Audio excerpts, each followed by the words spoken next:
Драги гледачи, ја имам честа да разговарам со првиот човек, со човекот кој што го води телевизискиот канал на Интернационалниот олимписки комитет. Јохан Фербер, добро дојдовте во Скопје. Welcome in Skopje. Thank you very much. At the beginning, would you like to explain how function Olympic TV channel? What is describe us the function and the program? It's very simple.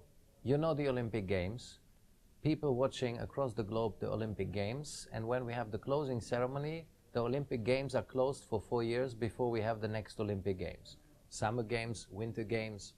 So what the president of the International Olympic Committee wanted to create is, between the games, to continue the stories of the Olympic Games. May it be winter, may it be summer, but we want to have it ongoing.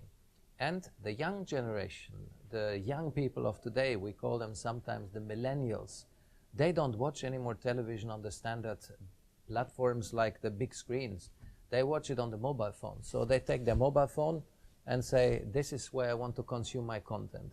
And this is why we developed the Olympic Channel. We built a platform on the web, an application which you can download to your telephone.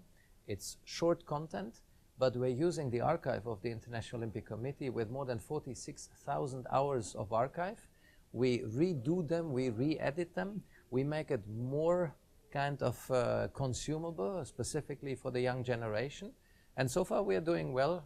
Since the 8th month of launch, we had already more than 2 million followers on the social media and Facebook. And on our platform, we have a lot of people coming as well and enjoying that content. What is the relation between EOC Olympic Channel and our national sports channel? It's very simple. It is not a competition against each other. It is something where we want to do together with each other in a close cooperation.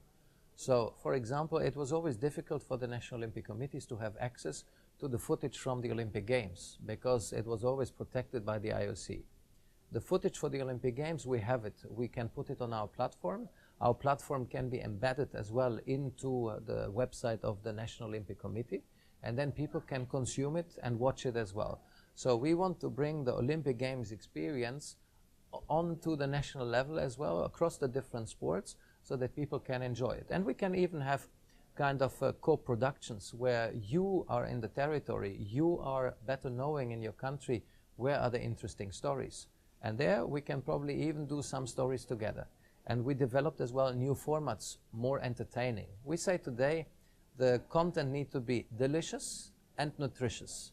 And if this is both the case, then we're educating people through entertaining content about the values of the Olympics. You have a nice presentation during the conference in Skopje. Your opinion about some interesting of this conference regarding using the digital communication? I think what I'm very happy with, we came with a big PowerPoint presentation, and after the morning session we are not even half through because the people are asking a lot of questions. So we are very interactive in our session and we have a lot of question and answers. And this is what I like, because the digital environment is changing so fast. You don't have a rule for the next 5 years or 2 years. It is actually something where you need to be very flexible. And what I like today here is that a lot of National Olympic Committees coming with questions to see what can we do. And from there we develop, with the examples that we have experienced already, the ideas that we can do together. Mr. Ferber, thank you very much for a short interview. My pleasure. Thank you.